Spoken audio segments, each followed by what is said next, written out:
Let's get now to another exclusive interview from the Bloomberg New Economy Forum in Beijing.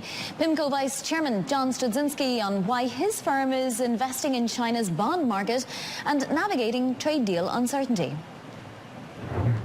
What U.S. investors are looking at is volatility in terms of confidence. And as long as the trade talks continue unresolved, what they know is that chief executives of U.S. companies are going to be reluctant to make definitive capital expenditure decisions. And that is postponing investment, and that is something which could have an impact on earnings going forward. The U.S. consumer, though, continues to be very much in a spend mode. We're in a period of volatility, and one of the things we're focusing on is the economy is slowing down.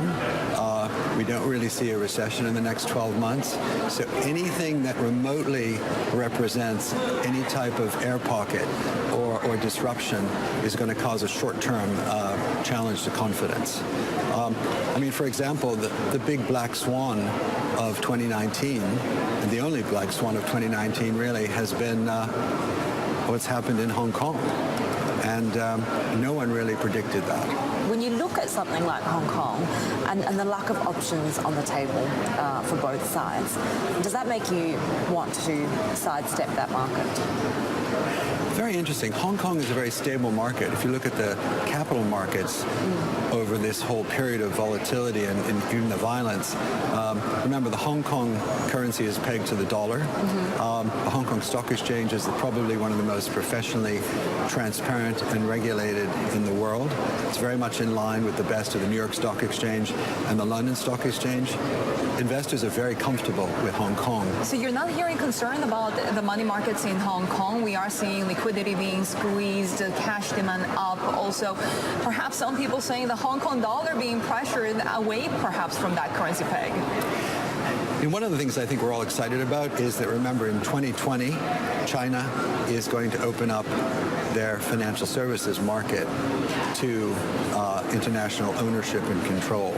And I'm actually hoping we can use this, in fact, to rebalance the discussions on the U.S.-China relationship, because it's been very focused on technology, but when you actually look at financial services, the Chinese have been very open-minded about bringing financial institutions, international financial institutions, into their market.